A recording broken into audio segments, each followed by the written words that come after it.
Throughout the bloody battle for the Pacific, one class of fighting ship was always in the thick of the action. Its creed was to go in harm's way, and its motto, kill or be killed. From protecting the capital ships and bombarding enemy troops, to sinking submarines and bringing down the dreaded kamikaze, it took on the full ferocity of the Japanese and won. Always fighting at close range, they were the eyes, ears, and teeth of the American Navy, the destroyer. Best damn ship in the Navy. Thank God for the Fletchers, because I think the Fletchers were vital in winning the war. Using extraordinary archive film and color reenactments, Battle Stations takes you into battle with a machine whose name says it all, the destroyer.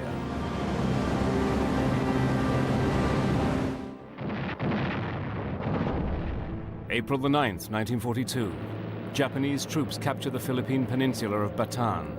More than 70,000 Filipino and American troops are taken into captivity. It is the largest US Army in history to surrender, and one of the blackest days of the war. Army Commander General MacArthur vowed that one day he would return to retake the islands. But that day seemed a long way away. With the loss of Bataan, Japan appeared unbeatable. Poised to sweep across the whole of the Pacific, a shudder of fear reverberates throughout the free world. But on that very day, a ship with a radical new design was undergoing trials for the US Navy.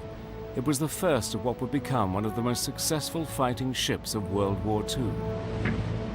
The new Fletcher-class destroyers. The destroyer had its genesis as far back as the 1870s, when motor torpedo boats were used as a means of attacking battleships. Relatively small but extremely fast, they were usually armed with a single torpedo tube and some form of rapid-fire machine gun. By the outbreak of World War I, the torpedo boat had evolved into the destroyer and had become the backbone of navies throughout the world. But in the 1920s, cautious eyes were beginning to be turned east when the first of Japan's new class of destroyers was launched. These fast, heavily armed ships with 5-inch guns were more than a match for anything that the West had. As Japan's expansionist policies increased, so did her fleet. Soon, mighty battleships, carriers, and cruisers were all coming off the slipways. Germany and Italy were also hell-bent on building up their fleets as ship after ship took to the seas. But in America, very little was done to counter these threats. The design of the American destroyer really was static into the 20s and early 30s. No new ships were built, many were decommissioned. So basically, the type of destroyer that the Navy, U.S. Navy, had into the 20s and 30s was the World War I emergency program Fletch-Deckers. As the world entered a crazy race to rearm, American naval designers finally took a hard look at these new battle fleets. What they saw was alarming. The message was clear.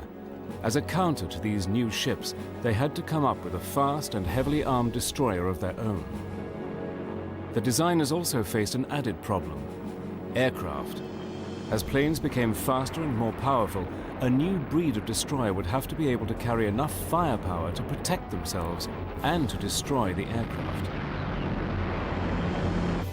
Slowly, a new design evolved, and in 1939, plans were laid down to build a new class of American destroyer, the Fletcher class. These would be the largest class of destroyer ever built by any nation. Its design was an engineering achievement of balancing ruggedness and seaworthiness, armament and speed on a classically proportioned steel hull. At 376 feet long and nearly 2,900 tons when fully loaded, the Fletchers were significantly larger than any previous American destroyer. They had 5 5-inch guns, 10 21-inch torpedo tubes, 7 40mm and 7 20mm guns. They were also armed with 56 depth charges. The destroyer would also be the first to be fitted with surface and air warning radar. With their 60,000 shaft horsepower engines delivering a speed of over 36 knots, the destroyer was destined to be an awesome fighting machine.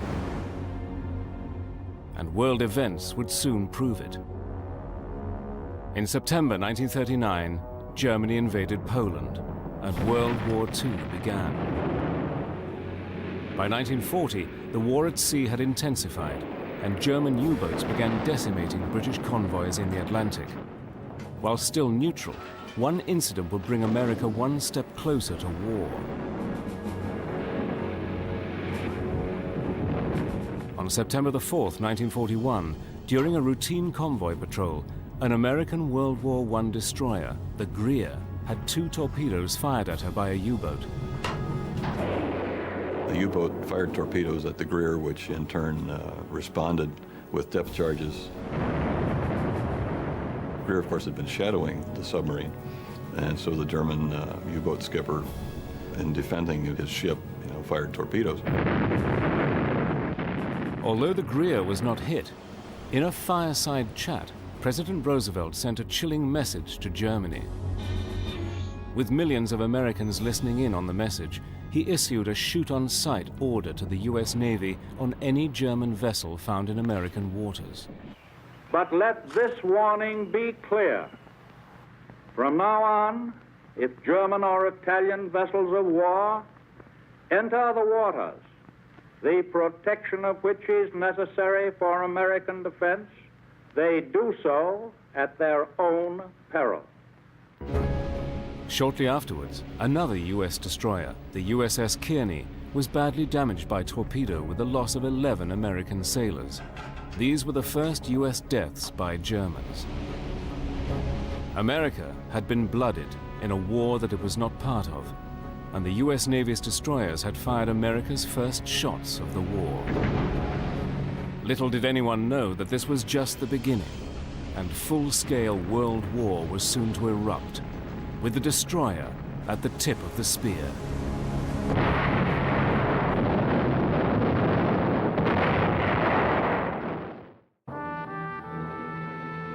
On Sunday, the 7th of December, 1941, Japan hurled its aircraft at the American Pacific Fleet in Pearl Harbor. Within 55 minutes, the fleet lay in ruins. America was at war.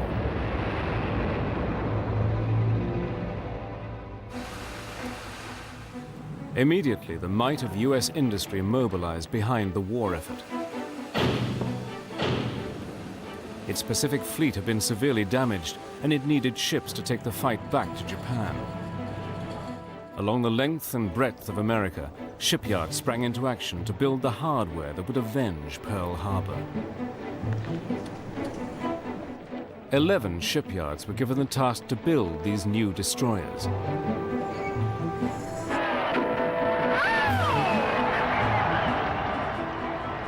As ship after ship started to roll off the production line, the call went out for seamen to man them. I was 17 years old, and I enlisted 8 days after turning 17, and about 3 days later I was sworn in and on my way to San Diego. I'd been to Boy Scout camp, but it was a far cry from that because everything went by the book, it went by the bell, it went by the whistle, and the chief made us march up and down, and we had to go to bed at a certain time and get up at a certain time, take a shower every day, and shave. I'm 17 years old, shaving. I didn't have anything to shave. Straight from boot camp, these men, some as young as 16 years old, were sent to the U.S. Navy's most advanced destroyers. For many, it would be love at first sight. I felt that I was going to be assigned to a small carrier, which I didn't want. And then when I saw a destroyer, I thought, well, now this is what I want, and as luck turned out, that's what I got. Well, I loved it immediately. That's called the Dungaree Navy. All one crew, really. Officers and men were one group together. Destroyer is a special thing unto itself. It has the speed, and it throbs, and you know you're at sea on those things. So it was something I found exhilarating. Meanwhile, the bloody fight for the Pacific intensified. Japan had conquered all before it. American forces had to take control of the sea before they could start to retake the islands, and the destroyer would be in the thick of the fighting. In June 1942 came Midway. In an unforgiving battle, the US Navy's aircraft sank 4 of Japan's frontline aircraft carriers. But it came at a price. The carrier USS Yorktown was also sunk. At the same hour, 7 time zones to the east, the first of the new breed of destroyers was ready to enter the fight for the Pacific. But its crewmen would soon find out the conditions aboard a US destroyer were a far call from the comfort enjoyed by those sailors aboard the bigger capital ships. Complement of the ship was slightly over 300 officers and crew. And the officers, they lived 2 to a stateroom, and the enlisted people lived 50, 60 in a compartment. And the bunks were just big enough for one person. You didn't turn over too much because you'd fall out. They were stacked either 3 high or 4 high. I was on the bottom bunk, so I was maybe this high off the deck, which meant I could get up easy, just roll out and start going. When everything you own goes in a little footlocker that big, you know, it doesn't seem like you're needing space. You know, you got plenty of room. And as long as you got your bunk and mattress, well, you're in pretty good shape. Heat was tremendous. Of course, you were constantly soaking wet in the tropics. And on deck, it was always well into the hundreds. And you had to try and keep in the shade. If you were away from the landmass and moving at a fairly good clip, it wasn't too bad because you had the air hitting you. But once you got into the channel there around Guadalcanal, the heat was just terrible there. Hotter than blue blazes. And most of us went up on deck to sleep. And I can remember clearly being on the deck, and when the 5-inch gun would go off, I'd come up off the deck and bounce down, and then go right back to sleep. The food, you know, of course we had good food. You got a little bit tired of it. The old saying used to be that they had the best food in the world until the cooks got it. And then they changed it all, but they did a good job. And we ate real good, most of the time. The food was horrible. You know, I think we had a bad cook, you know. And nobody ever gave 3 cheers for the cook on our ship, I'll tell you. They called out which watch was ready for lunch or dinner or whatever. And of course, they just called it chow. And you got in line, went through with a metal tray, and they threw the food on the tray, and then you sat down and ate it, you know. I can't remember having but 1 or 2 good meals all the time I was on that ship.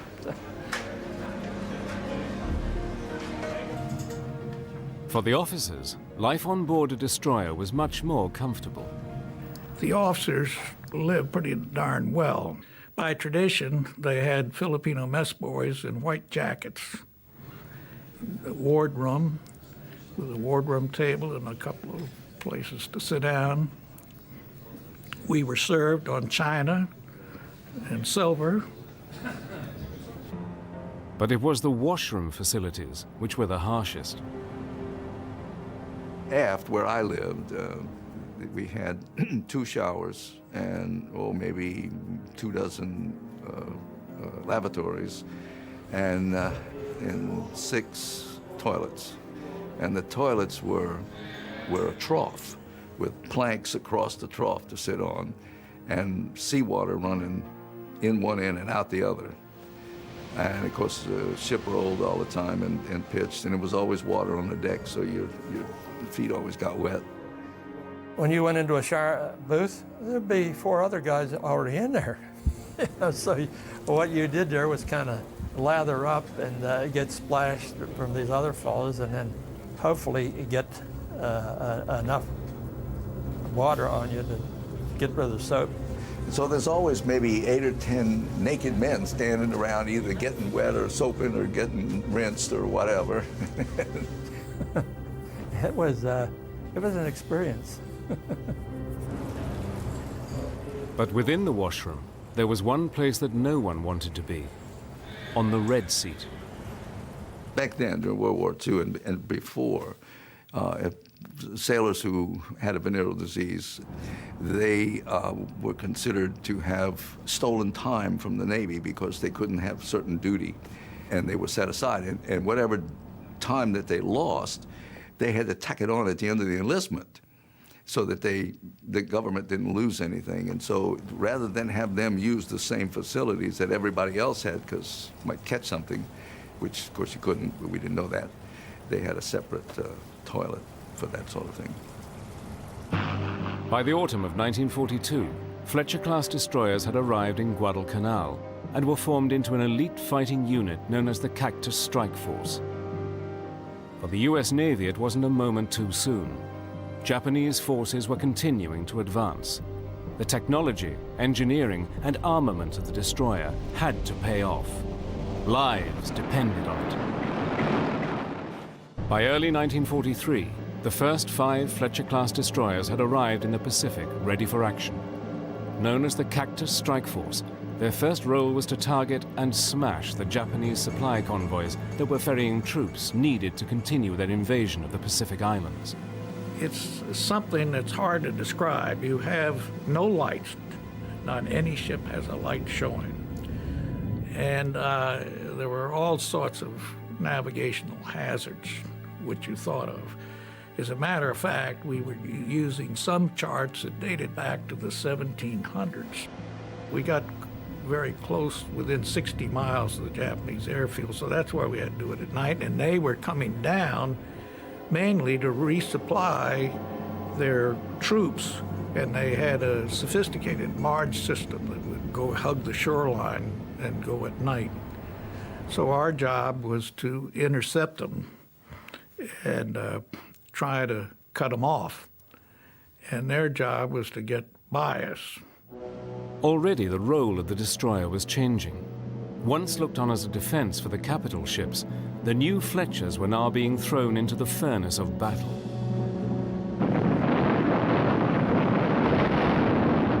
If there was a strong point you wanted reduced, you called for fire from the ships offshore, and many times it was a destroyer that provided that. They would screen the larger ships, the battleships, carriers, cruisers, performing such duties as lifeguard.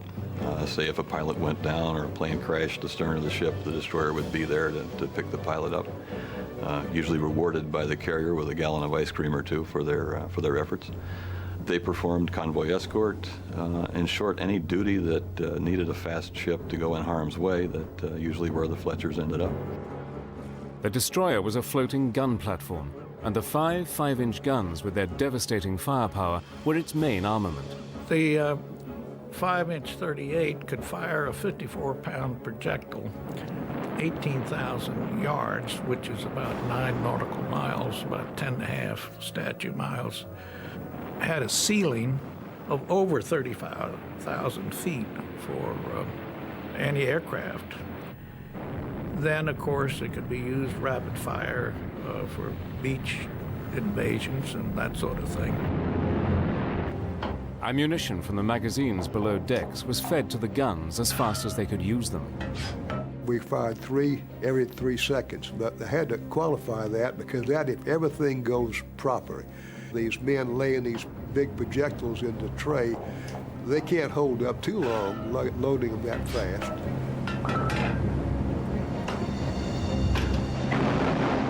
I was 3 to 4 seconds was pretty good for 5 or 10 rounds. After that, your fire slows down. It's dirty. You'd be surprised that every time the gun fires, you have grease flying around and gunpowder. And you come out, you're just peppered with grease all over your face and clothes, and very smoky, very noisy. The Fletcher's 40 and 20 millimeter anti-aircraft guns could put up a shield of steel against enemy bombers and fighters. The 40 millimeter rate of fire was 160 rounds per minute, and the 20 millimeter a staggering 450 per minute, enough to shred an aircraft in seconds. I was a loader on a 40 millimeter gun, which was a good position to be in. The problem was you were so busy loading that you couldn't really look at the plane that was coming in, and if you did, there was always a chance of you losing your concentration on getting that gun loaded. So I tried not to look at the planes coming in. Controlling all this firepower was a command center deep within the ship. Packed with the latest electronic radar, it could locate the enemy up to 40 miles away. It was known as the CIC. CIC is the Combat Information Center, and all communications and all the radar returns, all the radar equipment, and most of the radio equipment too was centered in the Combat Information Center. And all during any action of any sort, that's where everything was kept track of. With its radar tracking anything that moved above the surface, the Fletchers also had the most sophisticated sonar that enabled them to hunt down anything that was below the sea.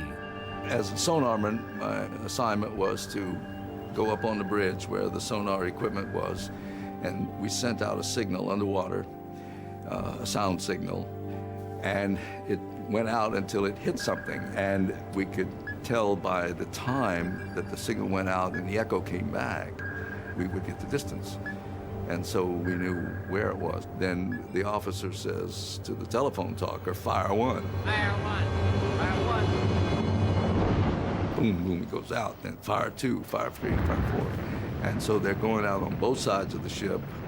There are three side racks of depth charges, and you have two stern racks, and two of them are going off at a time. The side racks are 300 pounds of TNT, and the stern is 600 pounds each. So you're putting a lot of explosives down there, and it doesn't have to land on deck. It just has to get close, because it'll open seams. And once you open a seam in a submarine, there's not much else you can do. Sink. And sink they did. The Fletcher-class destroyers sank 29 Japanese submarines. But just sinking a sub was not enough. You had to have proof of a kill. To determine the kill, well, we put a whaleboat over the side and sent a crew around to see what they could pick up, and pick up a lot of flots. Sometimes we pick up body parts.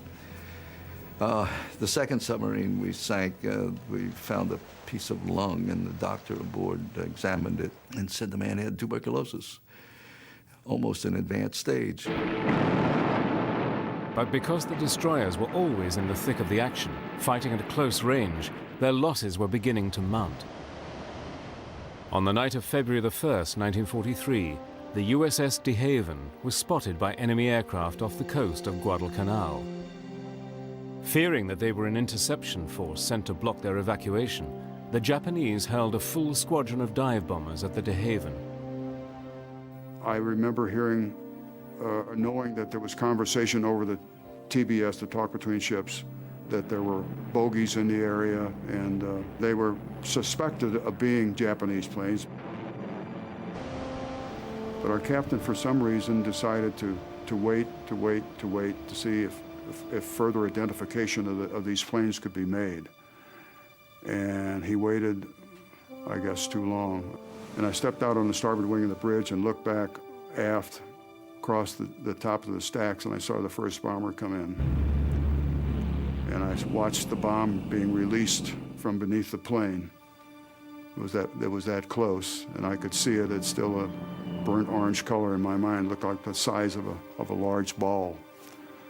And at that instant, I said, I shouldn't be out here in the open. So I jumped inside very quickly into the sonar room. And a moment later, the explosion went off. I think the second bomb that hit knocked out the engine room. And of course, the third one would have to be the one that hit the #2 gun mount went down and set off the powder magazine down in the bottom of the ship to blow the bow off, and just blasted the pilot house and the superstructure, pushed it back. I managed to pull myself loose. I just lowered myself about 3 feet into the water, swam away. I saw no other person until I was farther away from the ship. Then I realized there were other heads bobbing around in the water. And I looked back perhaps a few minutes later and watched the ship slide under the water. There were 167 men killed and 38 or 39 wounded. The De Haven was the first destroyer to be lost and the 15th American ship to be sunk in the bloody Guadalcanal campaign. But unknown to the men of the destroyers, it was just the beginning. Darker days were coming for the ships of the Pacific and their crews. By the spring of 1943, the Fletcher-class destroyer had established itself as a relentless multi-role attack machine against the Japanese. Constantly ready to go into action, each man's nerves were on edge for the dreaded call to general quarters. General quarters, man your battle station. It was a little bit scary. Usually you left your helmet up at the gun, at your battle station. It was hooked onto the gun up there. So you just grabbed, if you were dressed, you went like you were. If you weren't dressed, you'd try to throw a pair of pants on and get up there as quick as you could. And you'd go up and man your station and then just wait from there to see what was going to happen next. With the call to general quarters and never knowing if they might be sunk, the men of the destroyers had a special way of protecting their valuables. The few little valuables we had, we were always thinking what to do. We would put them in a rubber, we called them in those days, and today they call them condoms. But anyway, we would put all our little valuables in there and then tie a knot in this thing and keep it in our pocket. On every front, they were involved in close contact battle, using every one of their weapons to destroy the enemy.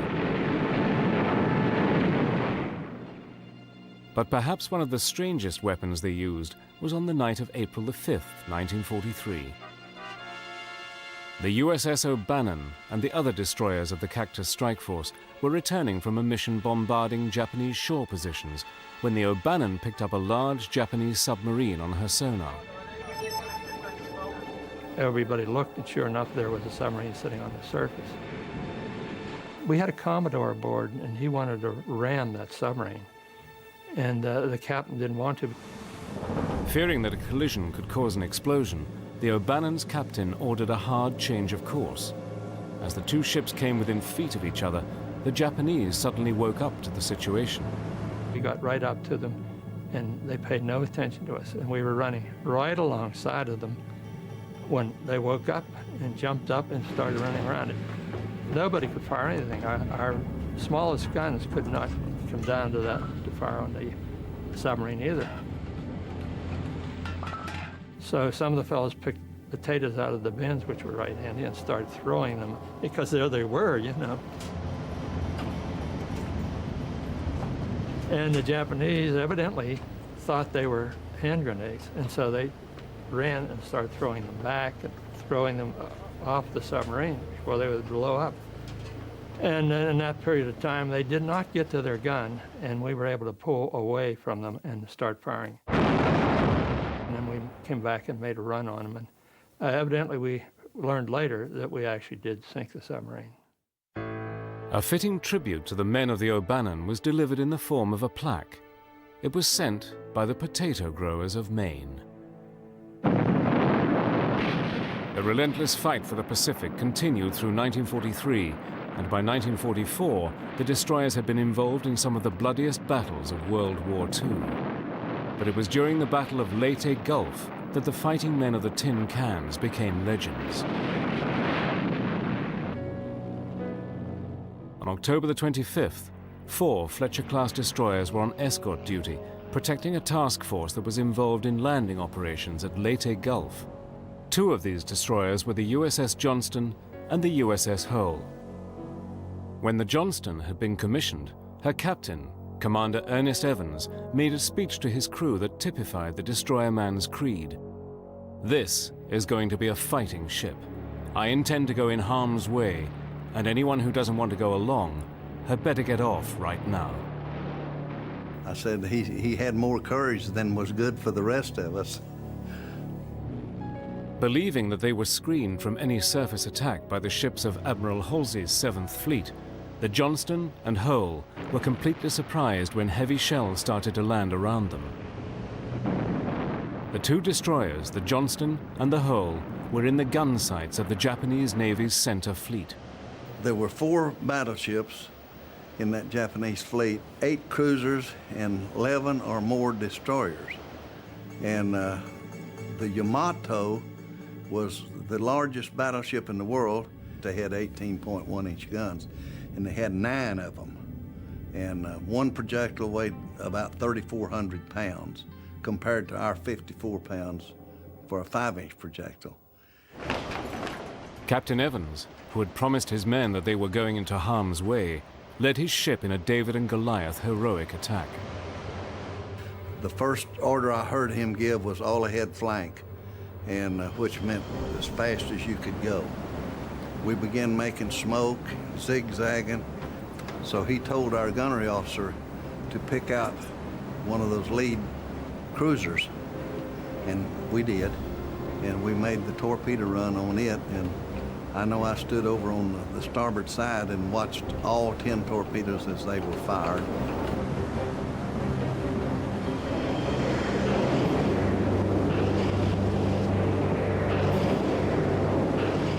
We completed our run, and then we turned, and we was trying to retire into our own smoke, and then we was hit for the first time with the 3 14-inch projectiles, mostly amidship. The ship just completely rose up out of the water and came down with a thud.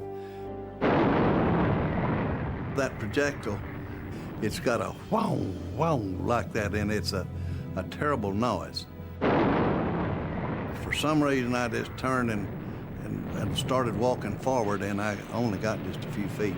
And as a round came in and killed most of those guys that I was standing with. And I look back and I recall, I can still see it today, one of my friends from about half up, and his arms are still moving. Helpless in the water and pounded by the Japanese heavy guns, the Johnston turned to help its fellow destroyer. Its young crew members began to think the unthinkable. And I truly believed that that was the last day of my life. With a Johnston dead in the water, Captain Evans had no option but to abandon ship. It was a bad feeling. You know. First of all, you've never seen anything like you saw that day, and you was one of those that thought, well, this can't happen to me, Yeah, it wasn't a good feeling at all. As the survivors huddled together on life rafts, they thought that rescue would come swiftly. As the day wore on and the evening came on and began to get dark, well, then you begin to wonder, now, where in the hell are they? And why aren't they up here, to retrieve us? Within 2 hours, the Johnston, the Hull, and the escort ship Roberts had been sunk, and the survivors were scattered over miles of ocean. But the U.S. Naval Command was fearful that if one ship should find them and stop, it would be a sitting target for enemy submarines.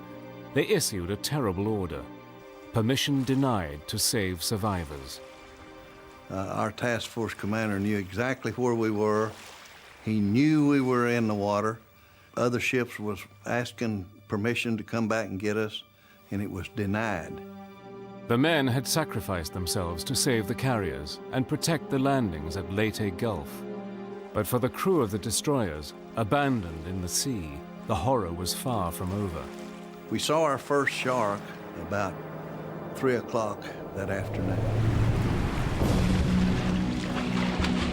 Somebody would scream out when one of them had a hold of them.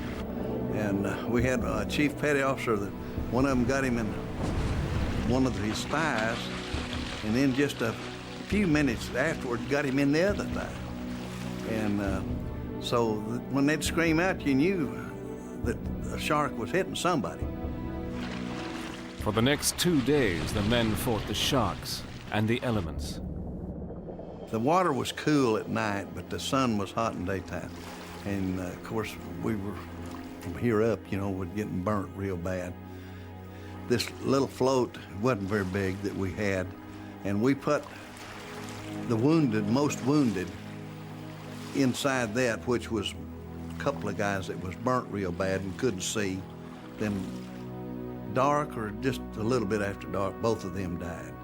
So we let them slip beneath the surface. When finally rescued, out of the combined crews of over 600, only 147 survived from the Johnston and 86 from the Hull. The heroism of the destroyer crews who had helped to win the Battle of Leyte Gulf was summed up by the official naval historian. In no engagement of its entire history has the United States Navy shown more gallantry, guts, and gumption. Following this victory, the Philippines were successfully recaptured. General MacArthur had fulfilled his promise to return, and a destroyer was there to help fulfill that vow. But for all its armament, the destroyers were small and vulnerable warships, and it was not only from the hands of their enemies that the men of the destroyers faced death. Sometimes, nature would unleash itself, with devastating consequences. By late 1944, the Fletcher-class destroyers were now coming off the slipways at an incredible rate of 4 each month. As soon as they had their shakedown cruise, they were hurled into the bloody battle for the Pacific. As American forces slowly recaptured each island, the price in lives kept going up. With the Japanese refusing to surrender, it was a case of kill or be killed. But for the men of the destroyers, death sometimes came from forces which even they could not fight. During the autumn storms of 1944, the USS Spence was part of the escort for Task Force 38.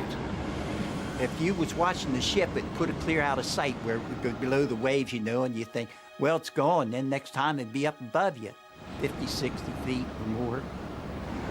Sometimes wind was so strong, if you into the wind, you couldn't breathe. The next day, the weather became even worse, and then the storm became a typhoon. In winds of over 100 miles per hour, huge quantities of water swamped the Spence. I was on the watch on that, and I had all kinds of rain gear on and everything, and the earphones, and you know, it seemed awful funny, like when the ship laid over on its side, and you're walking on the side of it, and then all of a sudden it turns all the way over and throwed me out in the water then. I didn't dream there'd be a storm enough to sink any ship, any man-of-war ship, anywhere. At about 11 o'clock in the morning, with winds now reaching over 120 knots, the Spence capsized.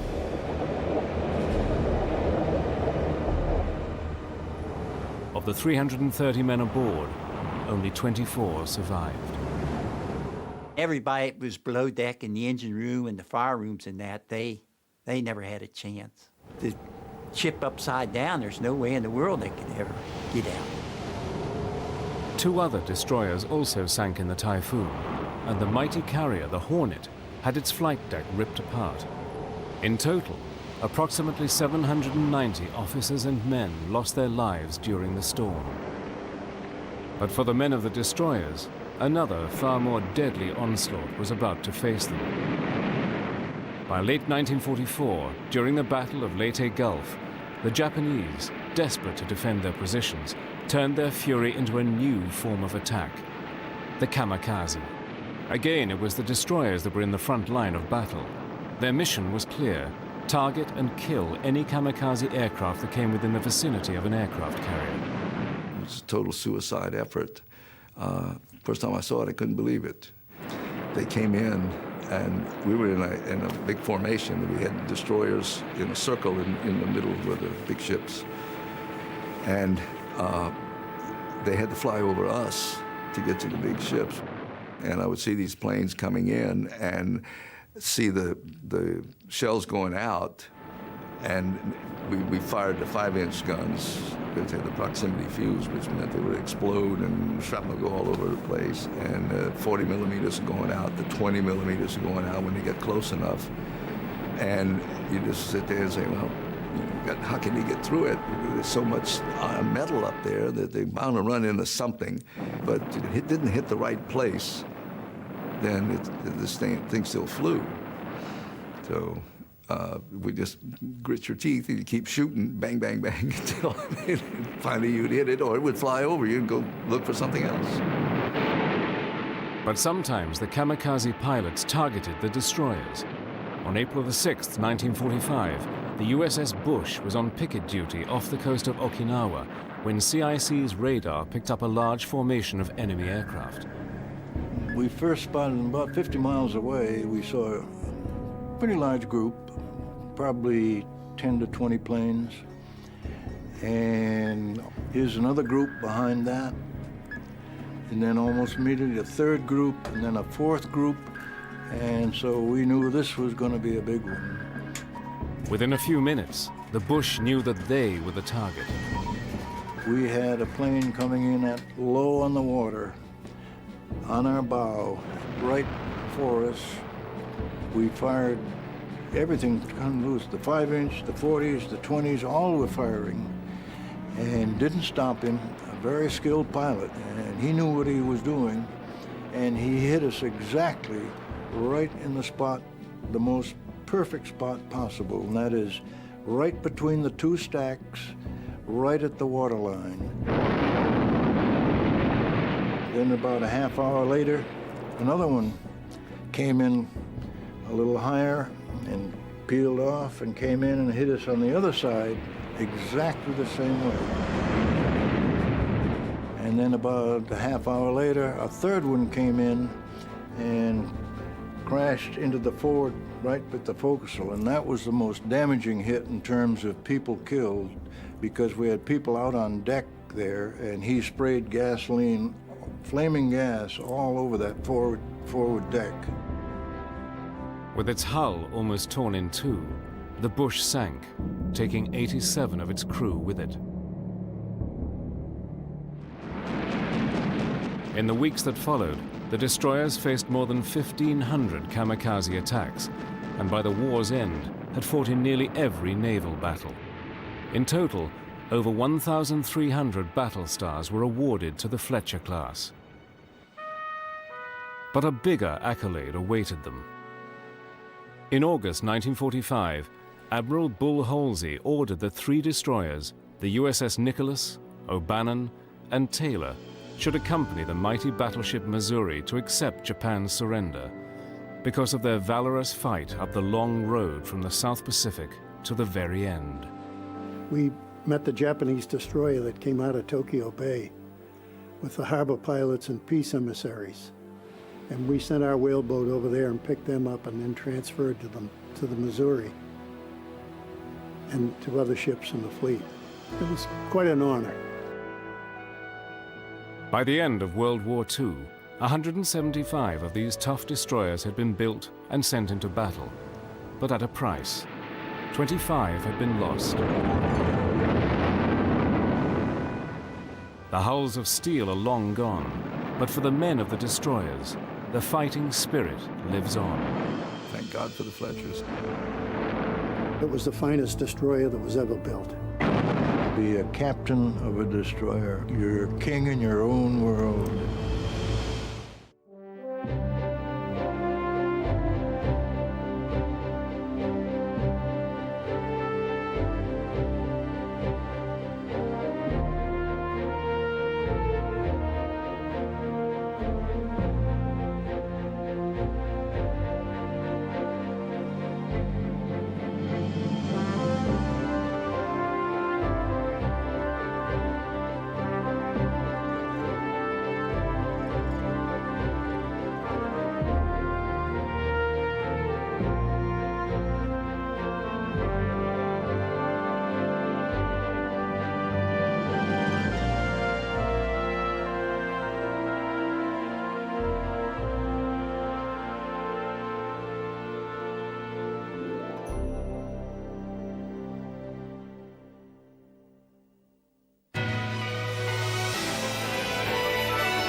I'd probably seen a John Wayne movie or something, and I was 17 years old, and I enlisted 8 days after turning 17, and about 3 days later I was sworn in and on my way to San Diego.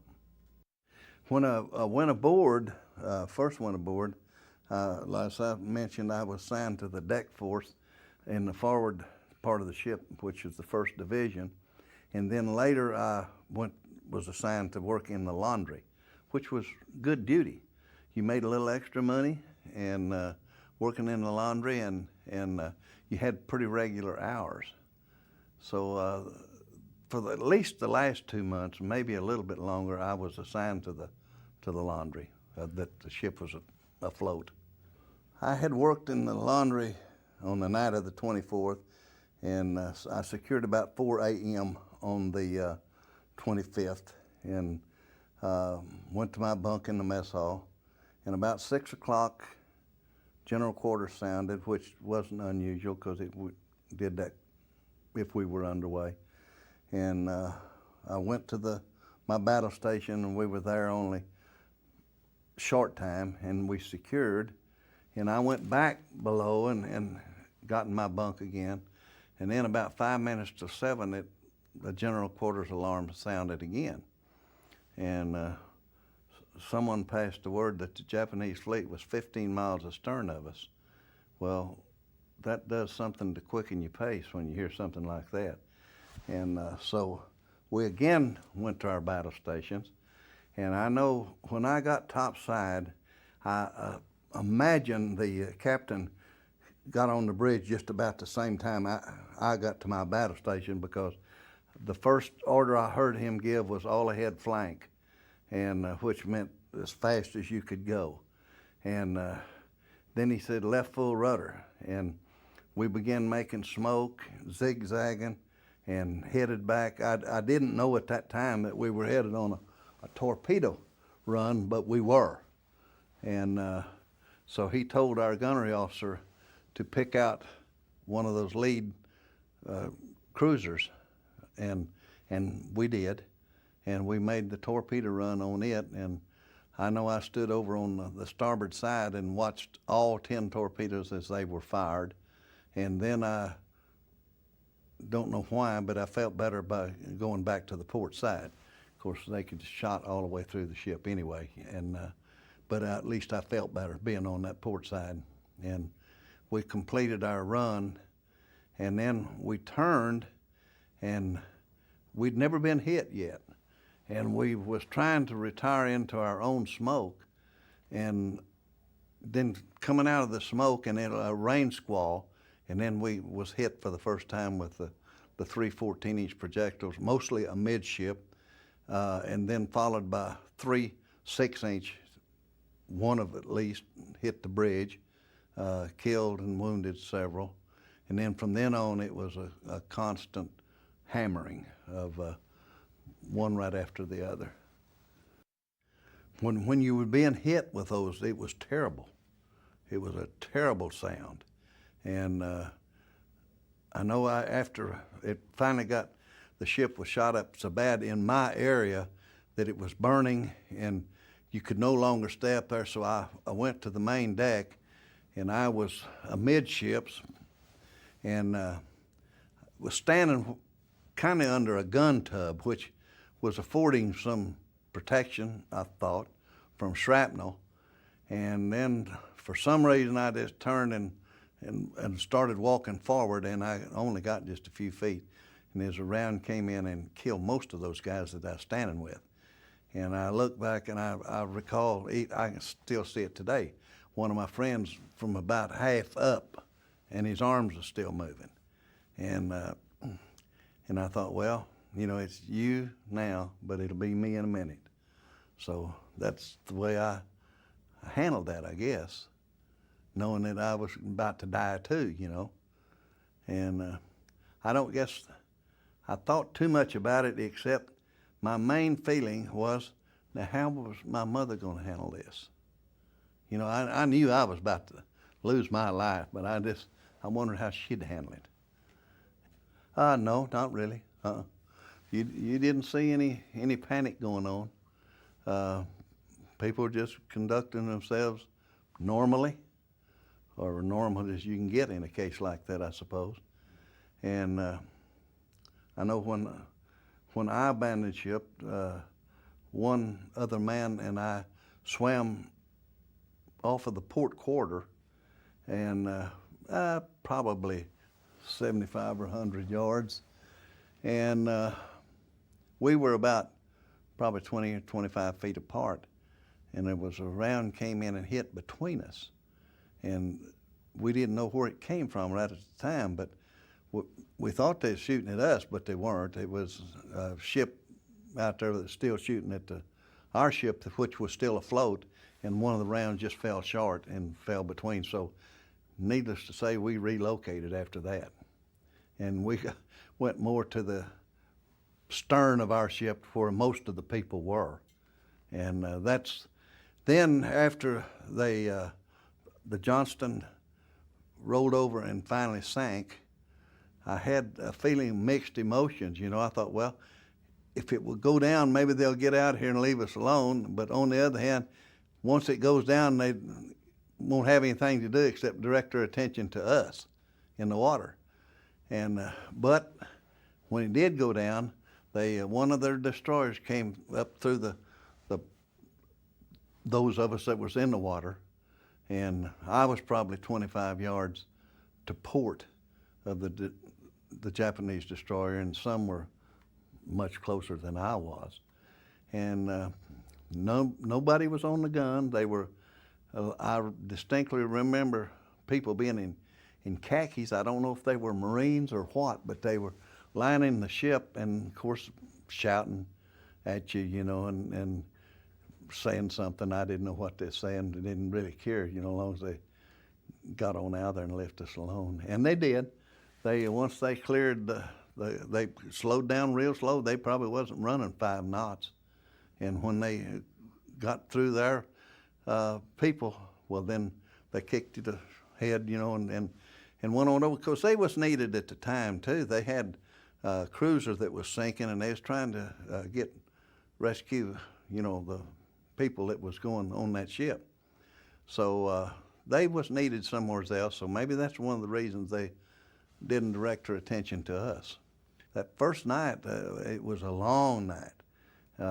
We saw our first shark about 3 o'clock that afternoon.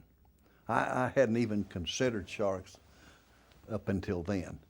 And we saw one, and he was a pretty good size one. He was working his way in on our group and came on in, but he never hit anybody at that time. But we never had anybody hit until after dark, and I don't know whether he was one of them or not, but we had people, we lost a few lives to sharks, and some wounded very seriously from their shark bite.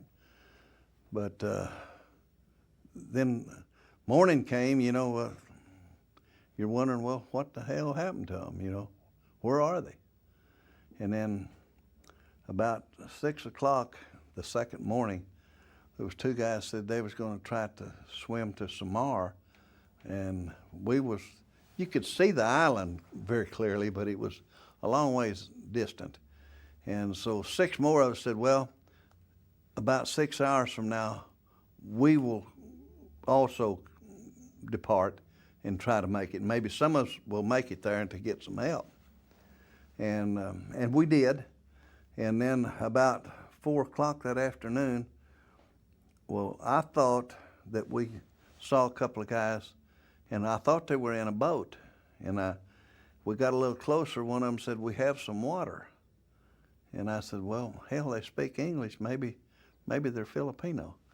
And then as we got closer, I realized it was the 2 guys that started swimming earlier that morning, and they didn't have a boat, but they did have one of our life rafts that had been blown off the ship during the battle, I suppose, but it was pretty well intact. And so we joined up on that, and we hung on to it then the rest of the way. Well, I guess some people probably did, but I thought, well, as long as I'm breathing, I've got a chance. And the only way you'd know after it got real dark, when there was a shark around, when somebody would scream out when one of them had a hold of them. And we had a chief petty officer that one of them got him in one of his thighs, and then just a few minutes afterward got him in the other thigh. And when they'd scream out, you knew that a shark was hitting somebody. And I know I had a guy I was right next to him, and he got hit in the back, and took several stitches in his back to close up the wounds. But if it hadn't been for that Cape Lock life jacket he had on, it'd probably killed him. But the shark got a good mouthful of that life jacket, and which helped him. But and he just recently died last year, so he survived all these years. Well, I've often said, I guess, people who have never hallucinated can't really feel how real it is. I think we all did. Fortunately, we didn't all hallucinate at the same time. I know after we were in the water, and I had the feeling that I was drifted alongside a destroyer escort. And it seemed very real to me that I climbed aboard that destroyer escort. There was nobody on board. I went to the various drinking fountains trying to find water. Not being successful, I got back on the raft. And then a little bit later, it's so real to me. I said, have we seen any ships? And one guy said, yeah, we did see some DEs a while ago. Well, I thought, well, damn, I knew that. And then I got to think, well, now, if I was ever up off of this raft on that deck, why did I get back in this water? And so I ruled it out. I knew that hadn't happened at that time. But it was so real to me that, and it was to those other people too, I'm sure. And as one of our survivors, he's dead now, he said some of those people that hallucinated, he said, I don't think they ever came all the way back, and I think he's right. Some of them didn't. And they, even today, if they're still alive, have problems with separating fact from the fiction or what they think happened.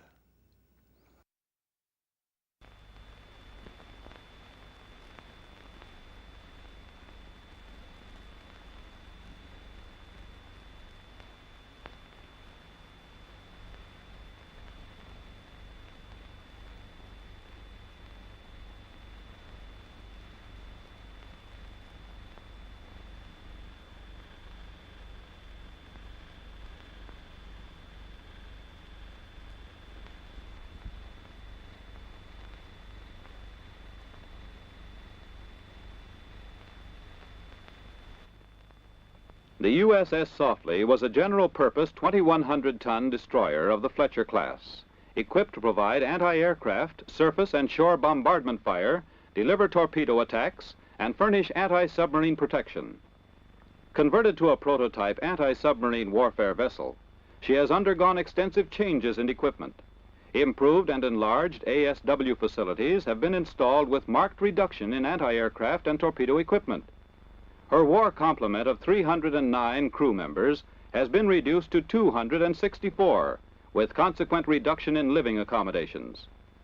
But operating experience has demonstrated the need for additional personnel without additional living space being available, a common occurrence on present-day ships.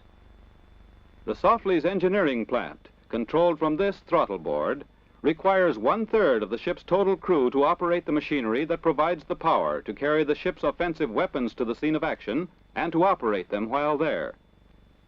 Propulsion equipment, such as this fire room, is particularly costly in space and weight in combatant types. This is the price of speed. Communications with other units are coordinated by Radio Central. Messages, both manual and teletype, are transmitted and received, and voice and visual traffic is serviced and filed. This is considered a commodious space in a destroyer. The Combat Information Center receives and displays all types of information necessary to support command decisions. This compartment illustrates the increasing cost of this service in space, men, and equipment. The 5-inch plotting room, shown here in operation, is typical of the complex gunnery installations, which make heavy demands on manpower and space within the ship's hull. This elaborate underwater battery plotting room exemplifies the Softley's primary mission of anti-submarine warfare. The installation of this complex equipment improves the ship's ability to deliver killing attacks, but the necessary space has been obtained at the expense of the crew's living quarters. Moreover, the number of personnel required to operate and maintain this equipment has greatly increased over that of earlier gear. Also, additional space and weight is utilized by the air conditioning installation, considered essential for the efficient performance of personnel working here. To handle ever-increasing paperwork and records, this ship's office accommodates files and working space for 4 yeomen. However, space limitations here and in other offices require much of the ship's paperwork to be performed and retained in the officers' rooms. The ship's laundry contains a washer, extractor, dryer, and presser, which must be operated on a 24-hour basis to provide weekly laundry services. The ship's sick bay has facilities for routine medical treatment, while the engineering log room adjacent provides office space for the largest department aboard. This, then, is how the crew works. Now let's look at their living spaces. This is the E Division berthing compartment before reveille. 70 men with all their personal effects and miscellaneous ship's equipment are accommodated in 800 square feet of area, 11.5 square feet per man. But increases in personnel necessitate the use of cots. Shops and passageways are pressed into use for deck space, and sea bags substitute for lockers, with dubious effects on sanitation and morale. Traffic problems approach a maximum at reveille. Even the bosun's mate occasionally gets trapped in the narrow passageways. As mentioned earlier, this compartment has 11.5 square feet per man, a reduction of 2 square feet below the standard of 13.5 prescribed by the Bureau of Ships. Notice what this means in the way of individual privacy and dressing convenience. To this must be added the confusion occasioned by ship's motion, the possible presence of additional foul weather gear whenever adverse weather conditions exist, the ever-present high-level noise from machinery and blowers, and the odors resulting from such confined living. Each transom locker shown accommodates 1 man, 6 cubic feet of stowage space for all his personal gear. Every bunk and locker in this space is occupied, despite 10% or more of the crew being continually away at school or on leave. Restricted passageways and ladders add to the difficulties experienced by the crew en route to the washrooms and topside, especially in rough weather. Notice the large locker in the background containing electronic spare parts. This utilizes space which would otherwise be available for personnel lockers or peacoat lockers. This is the passageway at the top of the same ladder shown in the previous scene. All the after living compartments funnel traffic up through this space into the heads and washroom forward, or out onto the main deck through the door shown in the background. This crew's head has 1 urinal per 41 men and 1 seat per 21 men when all equipment is working. The after crew's washroom has installed 1 wash basin per 16 men and 1 shower per 49 men. These figures are very close to Bew ship standards, and these 2 spaces are considered better than average for destroyer types. Even when occupied, the after crew's head is considered large for a destroyer and far superior to the forward crew's head. Normally, the after crew's washroom can accommodate the number of personnel assigned, tattoos and all. However, during periods of maximum utilization, the presence of excessive water vapor indicates the need for improved exhaust ventilation. This space serves 2/3 of the crew and is considerably superior to the forward crew's washroom, which was too small to be photographed. Notice that no provision exists for hanging gear or for drying towels.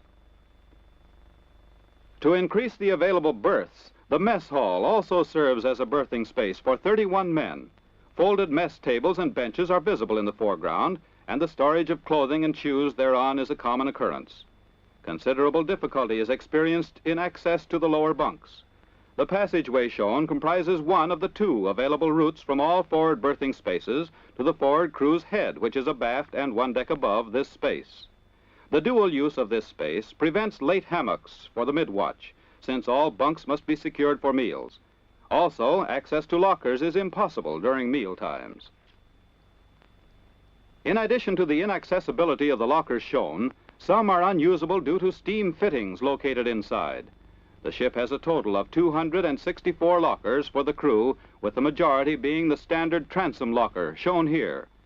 Personnel in excess of this number must use sea bags or share lockers, as 19 are doing at present.